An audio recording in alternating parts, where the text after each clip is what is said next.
Southeast Radio's Business Matters with Carl Fitzpatrick. Southeast Radio.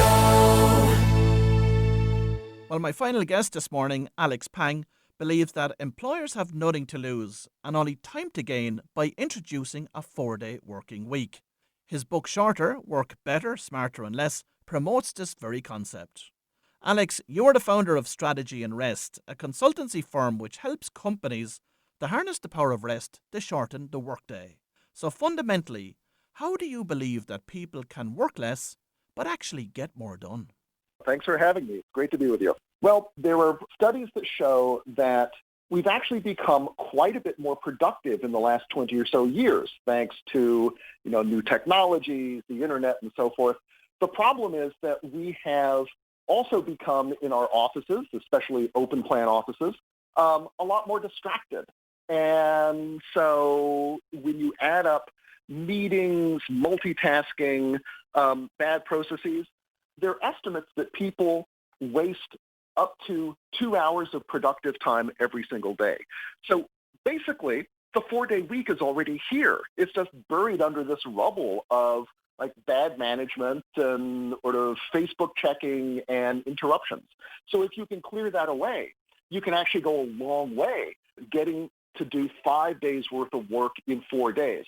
Now, you mentioned earlier about the fact that although we're working 5 days a week, currently we're really only effective 4 days of the week because of the land of mass distraction that we're living in. But many employers may think that in a situation where we reduce from 5 days to 4 days, it's going to be incredibly difficult to ensure that you gain up to 100% effectiveness during that period. If you identify your key productivity metrics, your KPIs, as sort of they call it in the industry, in advance, you keep an eye on those, it becomes possible to, basically be certain that you're on the right path, to know if you need to make course corrections. And so, and that helps give everybody confidence that this actually is working. So, it's not something that just kind of happens magically, right? You take away 1 day a week and people just kind of automatically be more productive. You've got to be thoughtful and mindful about it. You have to look at how you work and how you can work better. But it is eminently doable in all kinds of contexts. Now, a key feature of your writings is concerned with the importance of deliberate rest. Essentially, how should deliberate rest be factored into a busy working day? Right. When you look at the lives of some of history's most prolific and creative people, one of the things you see is that they worked in these bursts of several hours, generally about 4 or 5 hours of really hard work, followed by periods that look totally unproductive, right? You're taking long walks, working in the garden, but in fact, that's a period where their subconscious minds were able to kind of take on ideas and turn over concepts or work on problems that they hadn't been able to solve. And by layering these periods of deliberate rest and sort of in-between periods of work, they actually were able to be more creative and more productive than if they had kind of put the nose to the grindstone for 12 hours a day.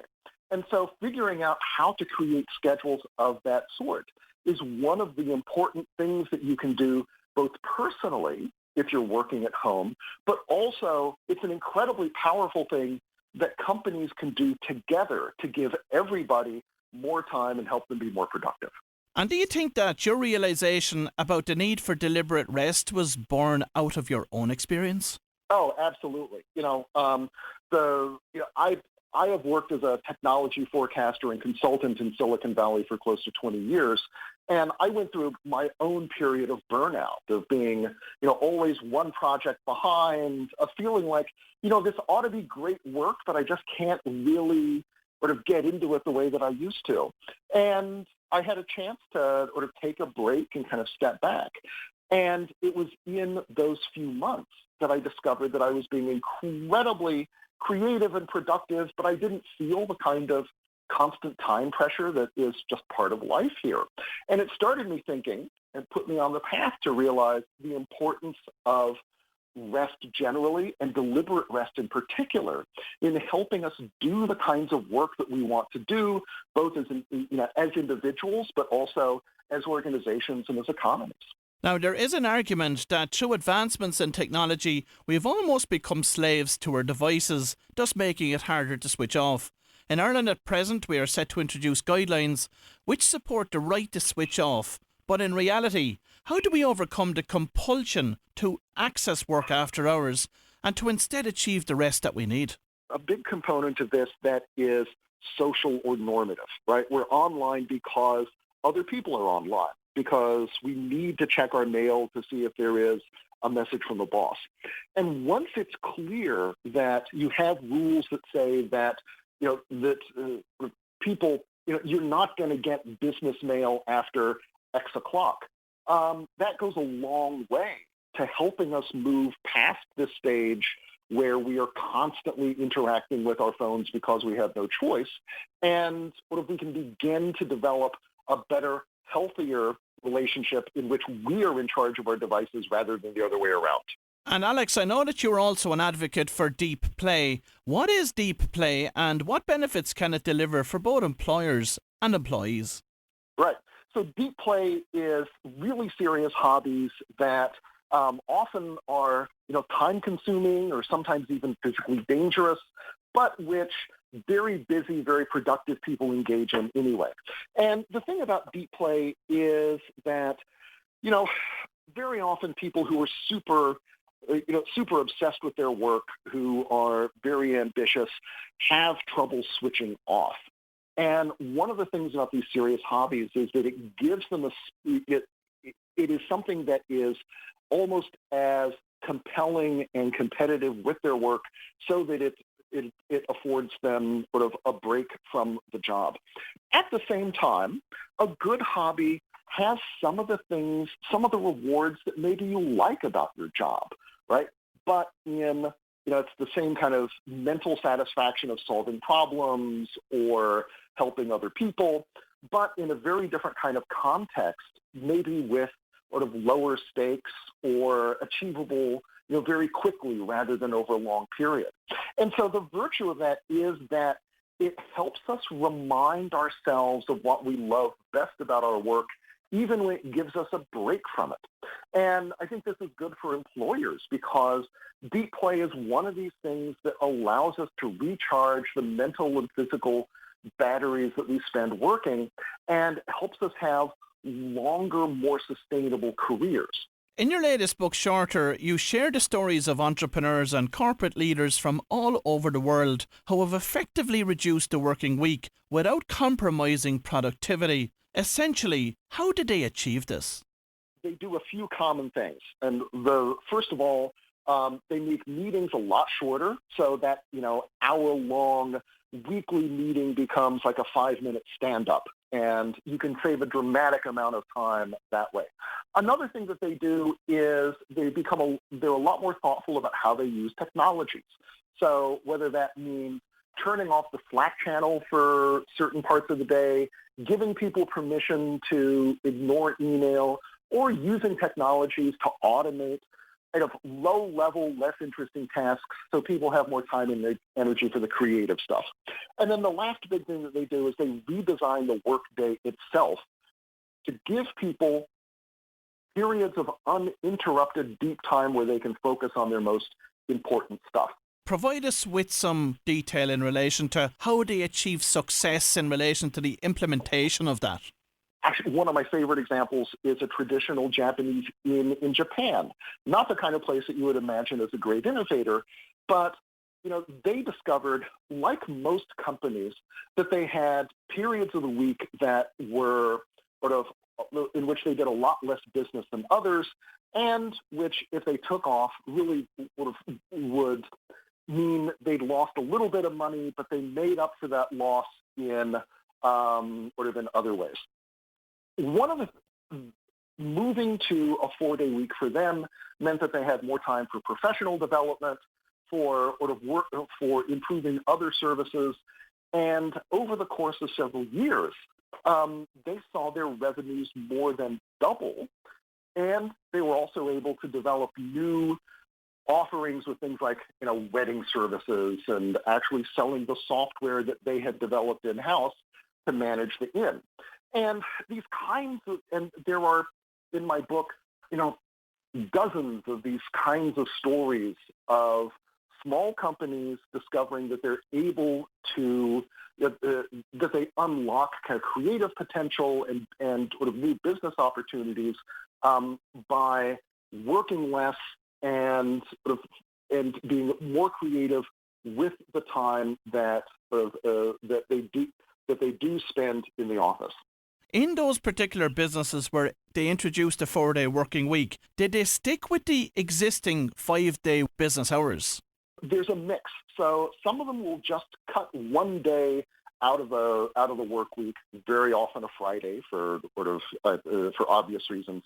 Some will go to working 6 hours a day for 5 days a week, and then in other cases there is there is a mix where different people will have different shifts, working, let's say, Monday through Thursday or Tuesday through Friday. It really depends on the rhythm of your business and what your customers expect. And what would you say to employers that are skeptical, that might think that this is a slippery slope, that if, for instance, they consent to the working week reducing from 5 days to 4 days, then what's to stop in 4 or 5 or 10 years' time for the request to come in and that movement to come in towards a 3-day working week? If you can be just as productive and profitable in 4 days as you are in 5, why not do it? And then if you can be as profitable and productive in 3 days as you are in 4, then then why not think seriously about that as well? You have nothing to lose and only time to gain. And Alex, from your research into this particular area, what were the challenges that companies needed to overcome? Mm-hmm. I think many of the biggest challenges are kind of established habits and and cultural norms. We all grow up with the idea that that overwork is almost like a sign of virtue, right? It's not just something that will make us more money, but it's something that actually shows that we're good people.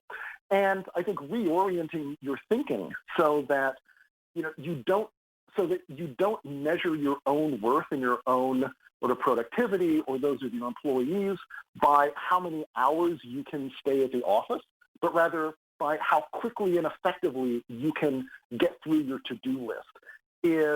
That's a really big shift.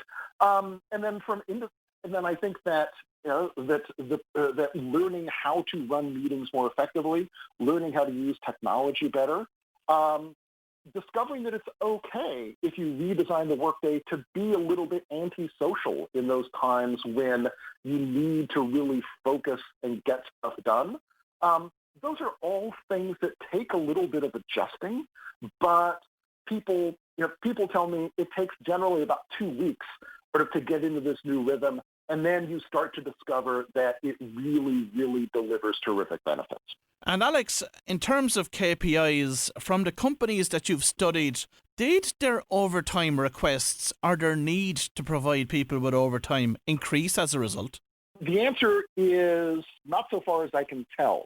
I mean, most companies are doing salaried or, have salaried rather than hourly workers, so overtime is less of an issue there. I will say, though, that, in companies that have, seasonal peaks or, that are like organizing conferences or doing something where there are times when it's all hands on deck for, 10 days before a big event, there is a world of difference between going from working a 32-hour week to a 48-hour week versus going from 40 to 60 hours. And so even in those periods where you do have to do overtime, the fact that you're already more effective and productive to start with means that when you have that big push, everyone is working fewer total hours than they would have previously, which means that you're able to get this stuff done, but you're a lot less likely to have everybody kind of burn out or sort of crash and burn.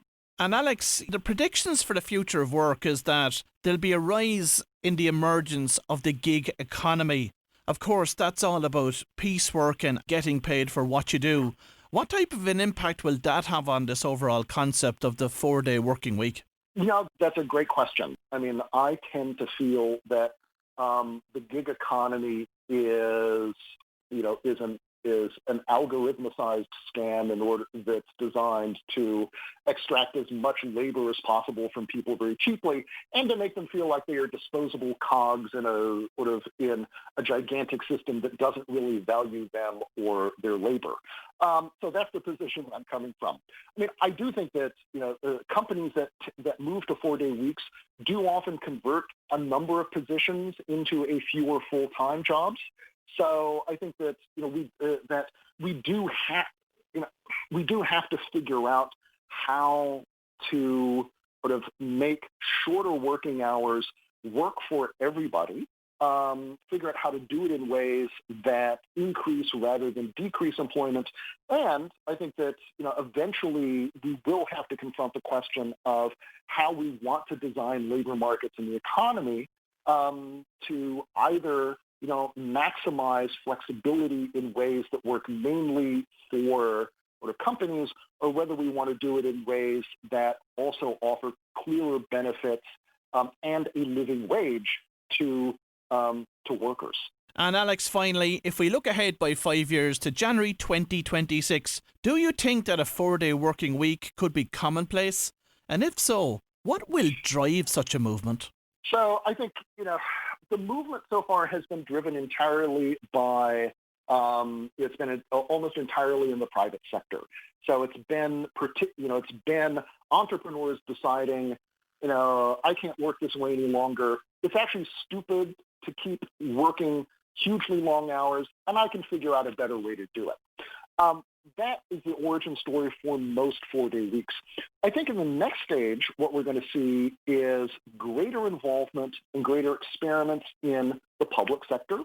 So in Iceland right now, for example, public sector workers are moving to a 32-hour work week. This was a deal that was negotiated last year and has just been implemented on January 2nd. And so I think that we are going to see more small-scale experiments with, let's say, county governments or cities trying out 4-day work weeks. Certainly there's going to be more interest. There is growing interest on the part of unions. And I think that before too long, we're going to see some place, whether it's, Iceland or some other country, deciding we're going to try a coordinated approach where the public sector goes to a 4-day week. We're going to try, we'll give incentives to companies. We'll move schools to a 4-day week. And we're going to see if this actually delivers improvements in quality of life and attracts people who want a better quality of life but also to do better work. And I think it's just a matter of, I think within 5 years, there will be several places that offer that as a source of global differentiation and competitive advantage. Well, if you've just tuned in, that was Alex Pang, the author of the book Shorter, and I would like to thank Alex for sharing his insights into the benefits of the shorter working week. Southeast Radio's Business Matters with Carl Fitzpatrick. Southeast Radio.